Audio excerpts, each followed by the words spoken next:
Derby হারের বদলা নিতে খেলোয়াড় তৈরি রাখছে অ্যান্টোনিও লোপেজ হাভাস। বছরের প্রথম ডার্বি হারায় একদমই অখুশি হাভাস, তাই খেলোয়াড়দের ফিটনেস আর ফর্ম ফেরানোর জন্য দিনরাত্রির প্র্যাকটিস করাচ্ছেন তিনি। এই মুহূর্তে হাওয়াসের আন্ডারে প্র্যাকটিস করছে মোহনবাগান সুপার জায়ান্ট শিবির এবং প্র্যাকটিসে কোনো খেলোয়াড়কে একটুও গাফিলতি করতে দিচ্ছে না হাভাস। বলা যেতেই পারে এইবারে আইএসএল এর জন্য পুরোপুরিভাবে তৈরি করছে মোহনবাগান সুপার জায়ান্টকে অ্যান্টোনিও লোপেজ হাভাস। মোহনবাগান তাদের আপকামিং ম্যাচ 3ই ফেব্রুয়ারি তাদের চিরপ্রতিদ্বন্দ্বী ইস্টবেঙ্গলের বিরুদ্ধে কলকাতা ডার্বি।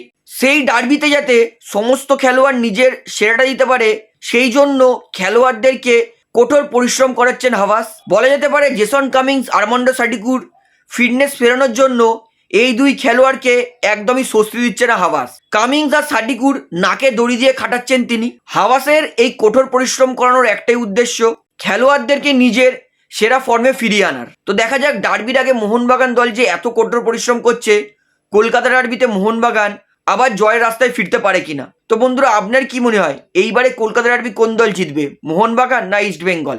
সেটা আমাকে অবশ্যই কমেন্টে জানাবেন এবং সবাইকে একটা অনুরোধ করবো বেশি বেশি করে ভিডিওটা শেয়ার করবেন এবং অবশ্যই চ্যানেলটিকে সাবস্ক্রাইব করে বেল আইকন প্রেস করে অল করে রাখবেন। ধন্যবাদ।